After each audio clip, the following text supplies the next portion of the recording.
Olá, tudo bem? Segunda fase da VUNESP, não é isso? Bom, vamos fazer o seguinte, vamos começar invertidos, vamos começar pela redação, pela proposta de redação. A VUNESP deu dois belíssimos textos, né, e propôs um tema bastante interessante, acho que até antecipando um pouquinho uma discussão que ocorrerá o ano que vem, em 2018, quando haverá eleições, não é isso? Então a proposta era se o voto deve ser facultativo no Brasil ou não. Certamente um tema a respeito do qual você já pensou, você deve ter uma opinião, você deve ter algum argumento para defender, ou para ser a favor, ou para ser contra, né? E os textos, como eu disse, muito bem selecionados, que permitiam um embasamento bem legal, caso eventualmente isso fosse uma tremenda novidade, coisa que eu acho que não é. Um tema bastante atual, que permite uma argumentação bastante sólida e bastante interessante, né? As questões escritas, 8 questões, todas elas contendo alternativas A e B, e todas elas partindo de textos.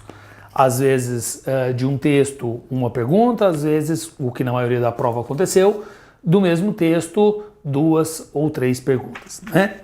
Eu acho que a gente poderia dividir essa parte de textos a partir do um teor até o texto do Guimarães Rosa e um segundo teor a partir do texto do Guimarães Rosa. Então a primeira parte da prova, né, até o texto do Guimarães, tomando ali o texto do Guimarães como referência, um trechinho de um conto lá do Tutameia, é uma prova, digamos, mais simples, as questões mais simples, mais fáceis, cobrando bastante de gramática, de estilística, né? Nenhuma grande dificuldade, nenhum grande problema não.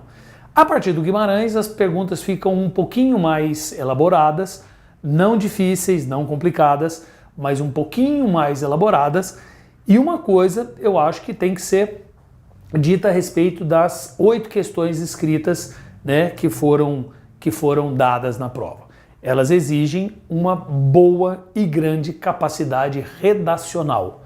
Às vezes as perguntas elas são simples, às vezes a gente olha e até displicentemente fala, isso aqui é coisa à toa, só que na hora de compor a resposta há uma certa dificuldade, porque as respostas elas têm que ficar bem claras, elas têm que atender aquilo que foi pedido, né? Às vezes na letra A com 2 partes, às vezes na letra B com 2 partes, com justificativas. Então, uma prova muito bem feita, uma prova bastante, eu acho que cabe aqui, né, uma prova bastante honesta, uma prova que cobrou entendimento de texto, compreensão de texto e, fundamentalmente, um bom domínio daquela base gramatical e semântica e, por que não dizer, de literatura, porque caíram algumas questões envolvendo história da literatura, né?